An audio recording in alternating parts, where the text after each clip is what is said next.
All right, let's jump right in. Today, we are analyzing the era of transoceanic connections, a period that didn't just change the world, it fundamentally rewired it. We're going to break this whole era down into a really clear chain of cause and effect. We'll start with the technology that made it all possible and trace that chain all the way to the new societies it created. By the end of this, you will be able to explain exactly how these interconnections laid the foundation for the modern, globalized world we live in. So, here is our plan. We'll start with the technological spark, then dig into the causes of exploration. From there, we'll hit the most dramatic consequence, the Columbian Exchange, which, of course, led to maritime empires. And finally, we'll look at how people pushed back against this new power and the new social hierarchies that locked it all in place. You'll see, it's a logical flow from how to why to so what. Okay, first things first, let's get into that first link in our causal chain. Before anyone could even dream of sailing across a vast ocean, they needed the right tools. This whole section is about the critical tech that had to be in place to make long-distance sea travel even a remote possibility. Now, it is absolutely crucial to understand that European innovation did not happen in a vacuum, not at all. It was a direct result of something we call cross-cultural diffusion. Essentially, Europeans were borrowing, blending, and improving on technologies that were already out there in Afro-Eurasia. Think about it. You've got the magnetic compass from China, the lateen sail, which was perfected in the Indian Ocean, and these incredibly advanced astronomical charts from the Islamic world. Without all this shared knowledge flowing together, the age of exploration simply doesn't happen. So, this new knowledge gets put to work to solve very specific problems. Shipbuilders began engineering these new vessels, each one like a specialized tool for a different job. You had the Portuguese caravel, small, zippy, perfect for exploring tricky coastlines. Then you get the larger carrack and, my favorite, the super-efficient Dutch flute, which were basically just giant floating cargo containers. They were all designed to make transoceanic trade not just possible, but incredibly profitable. Each ship was a tool built for a specific imperial goal. All right, let's build on that. Now that we've established that Europeans could sail across oceans, we have to ask the big historical question. Why did they? I mean, what motivated states to pour massive amounts of money and resources into these incredibly dangerous voyages? The classic framework here, and it's a classic for a reason, is God, gold, and glory. Gold is the economic piece, the burning desire to cut out the middlemen and get direct sea routes to those valuable Asian spices. God, well, that was the religious drive to spread Christianity. And glory was all about raw state power, that intense keeping up with the Joneses rivalry between monarchies like Portugal and Spain to claim more land and build a bigger empire than the other guy. And that gold motivation was supercharged by this powerful economic theory, mercantilism. Now, mercantilism basically saw the world's wealth, measured in gold and silver, as a fixed pie. There's only so much to go around. So for your nation to get a bigger slice, you had to make sure someone else's slice got smaller.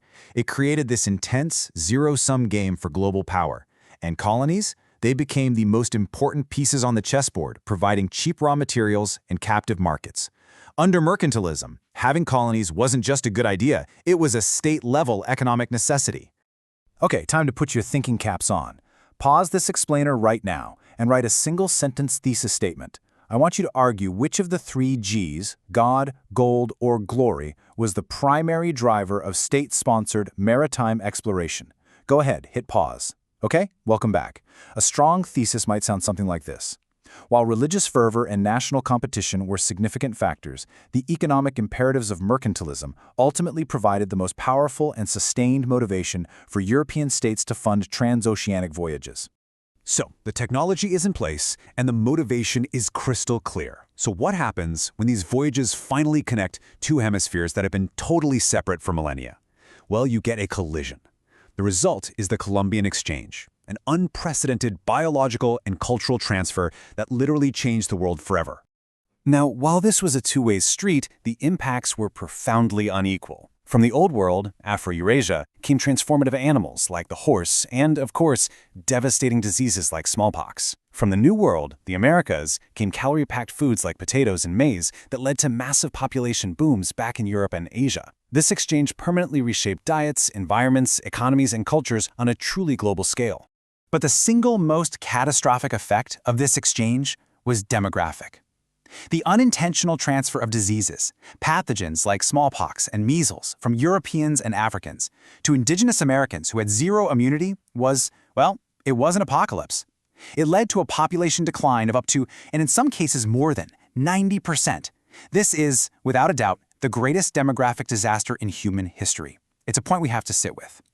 So in the wake of this demographic collapse, how did European states capitalize on these new connections? Let's move on and see how they forged these massive, overseas maritime empires, creating entirely new economic and labor systems designed specifically to extract wealth from the Americas. And the development of these empires really follows a clear pattern. Portugal kicks things off early, creating a trading post empire in Africa and Asia. Spain follows with its massive land-based empire in the Americas after 1492. And then, seeing their rivals get rich, other powers like the Dutch, the French, and the British all jump into the game, sparking this intense, worldwide competition to build their own maritime empires.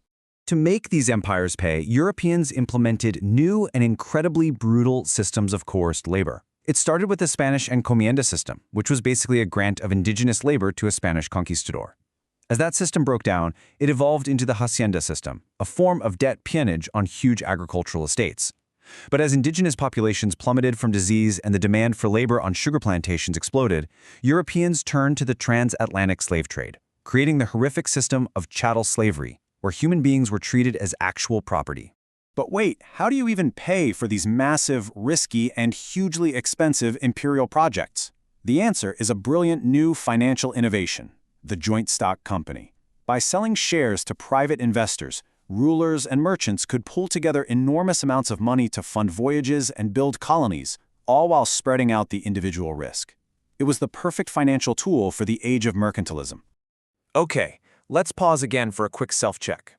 I want you to think for a second, how did systems like chattel slavery and institutions like the joint stock company directly serve those core goals of mercantilism we talked about? Pause the explainer and try to connect those dots. Right. The connection is direct and powerful. Coerced labor systems extracted raw materials like sugar and silver for almost no cost. Joint stock companies then managed the trade of these goods. And where did all the profit go? Straight into the treasury of the European mother country, which is the absolute definition of mercantilism in action. But it would be a huge mistake to think this was a one-way street of European domination. Imperial power was never absolute. The expansion of these new maritime states was met with constant, creative, and fierce challenges. So now we're going to shift the narrative to focus on how local and enslaved populations resisted this new state power. And this resistance took so many different forms. You had direct, armed uprisings, like the Pueblo revolts, that successfully kicked the Spanish out of New Mexico for over a decade.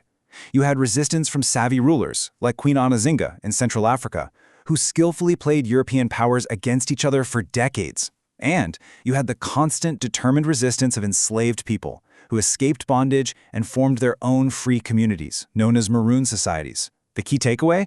Imperial control was always contested. All right, our final section. Let's look at the long-term social consequences.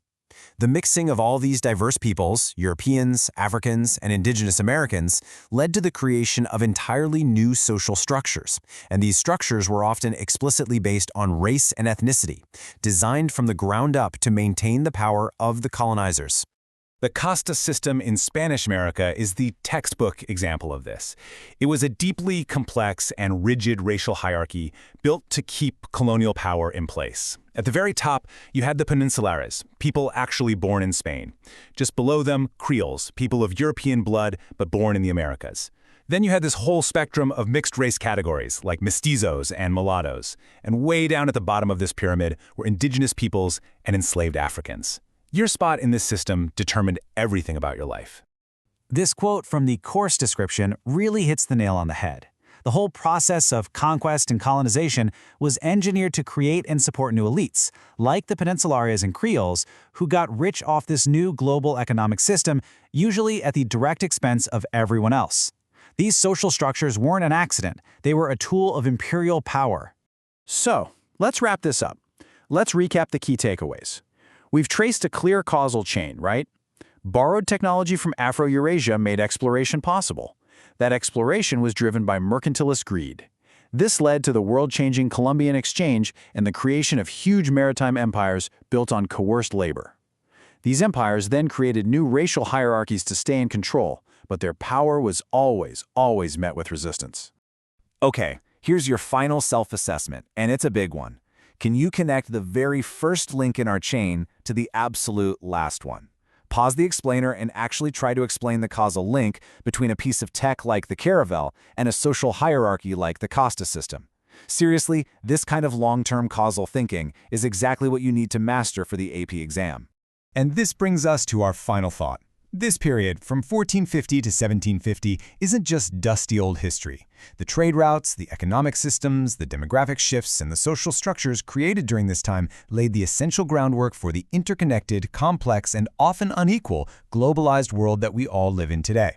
Keep that connection in mind as you continue your studies.